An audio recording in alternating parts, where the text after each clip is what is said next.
The South Carolina Gamecocks have a high ceiling on the football field when we hit the field in 2025.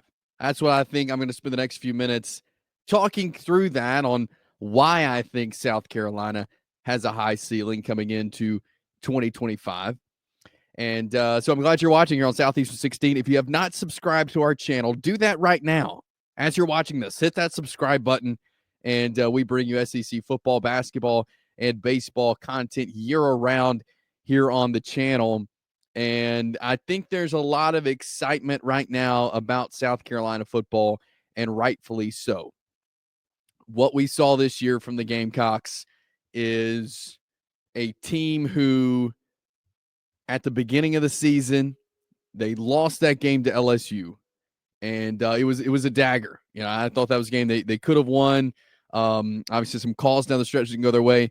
They didn't get down about that. They played great. They rebounded great. They lost out in Alabama. They lost to Ole Miss. But you look at the season overall, and this was a great coaching job by Shane Beamer.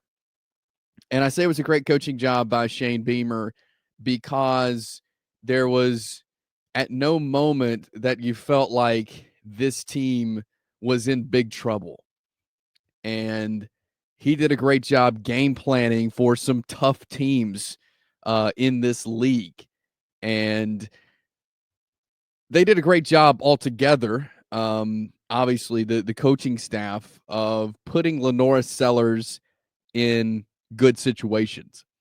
And so I think this is a season, 2024 was a year for South Carolina Gamecocks where you put a good product out, and now you have a chance to build on that. You have a chance to build on that in 2025. And I think that's very well what could happen. To me, this is not one of those things. South Carolina football in 2024 took themselves from being a bottom tier SEC program. I'm not going to say bottom tier, more of a middle tier SEC program, because we've seen South Carolina have some good teams in the past. We've seen them struggle at times. So they're putting themselves in a position where they can be talked about from now on as a contender in the SEC. And it's because of what they were able to do especially the last part of this season, win the games that they did. Yes, they lost their bowl game, but I'm talking about SEC play. And I think they can take what they did this year and build on it. And I think Shane Beamer has been working. He's been recruiting for moments like this, and I think he has that. So why South Carolina? Why I think South Carolina has a high ceiling in 2025 is starting with what we saw in 2024, especially from quarterback LaNorris Sellers. He was tremendous, much improved throughout the whole season. He had to get comfortable. And I thought the coaching staff did a good job of putting him in situations where he was comfortable, where he could use his legs, where he could show the world how much he has improved. And new offensive coordinator this year, Mike Shula, he was a quarterback himself at Alabama, was a head coach at Alabama, has spent some time in the NFL. I think he's going to do some good things as the offensive coordinator at South Carolina because he's got LaNorris Sellers at quarterback. And so I think having him back is obviously a huge piece to the puzzle, and being able to let him grow from last season and continue to get comfortable, continue to grow as a quarterback. But he's got some great receivers, and I think this is going to be a year that he's going to be able to utilize these guys more because he is comfortable. I think of Nick Harbor, who's coming back. I think of Jared Brown. I think of Mazio Bennett.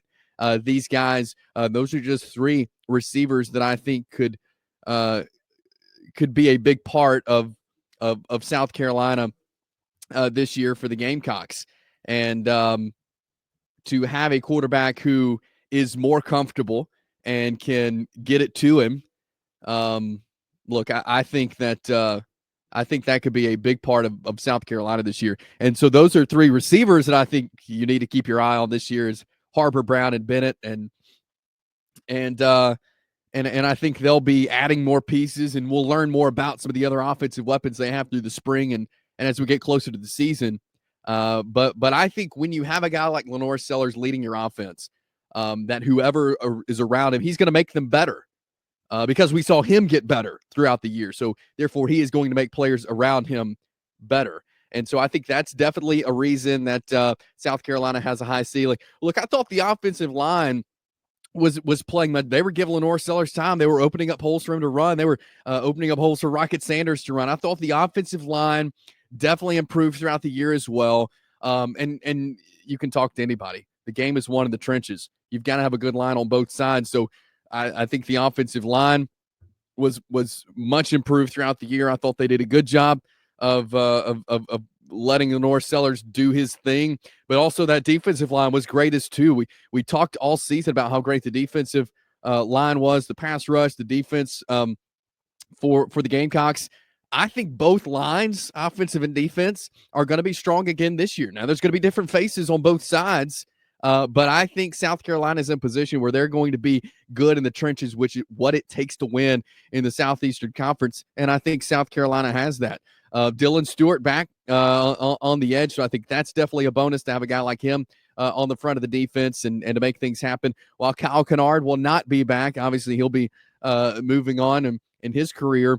Dylan Stewart will, and he's got a lot of reps under his belt, and he did a lot of good things this year. So I think having a guy like that to anchor the rush, I think will be very good and help the South Carolina defense. I think the linebacker core is come a long way. They're putting some pieces in right there as well to where they could have some good linebackers there in the middle of that defense. So there's a lot of pieces that are left to figure out, I think, for the South Carolina team, as is every team as we sit here doing this at the end of January.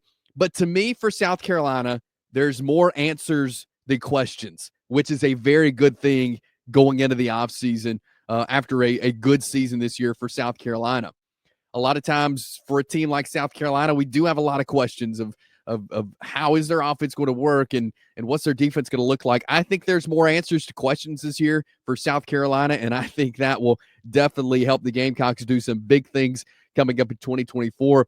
I thought they handled the schedule well for the most part this year. When they they had some tough road trips, they had some big games at home, which I think helped a lot too, playing in that tough place there to play in Columbia, South Carolina. But I think they managed the schedule well. Really the same thing, obviously just flipped from this past year. So I think it's a manageable schedule for South Carolina with the talent and skill that they have on their team. So I'm high on the Gamecocks coming into 2025. I think their ceiling is very high behind their quarterback, LaNorris Sellers. And look, get ready for Beamer Ball. We're going to see more of that coming up in 2025 because the South Carolina Gamecocks, I think, are moving towards the top, and they're here to stay. And I think people are fired up about South Carolina football. Recruits want to come play for Shane Beamer at South Carolina, and I think things are looking up in Columbia for the Gamecocks. We'll have you covered all offseason, up until the season, through the season, right here on Southeastern 16. Subscribe to our channel, like this video, share it with your South Carolina friends or any of your SEC football-loving friends, and we'll be back with more SEC football content here on Southeastern 16.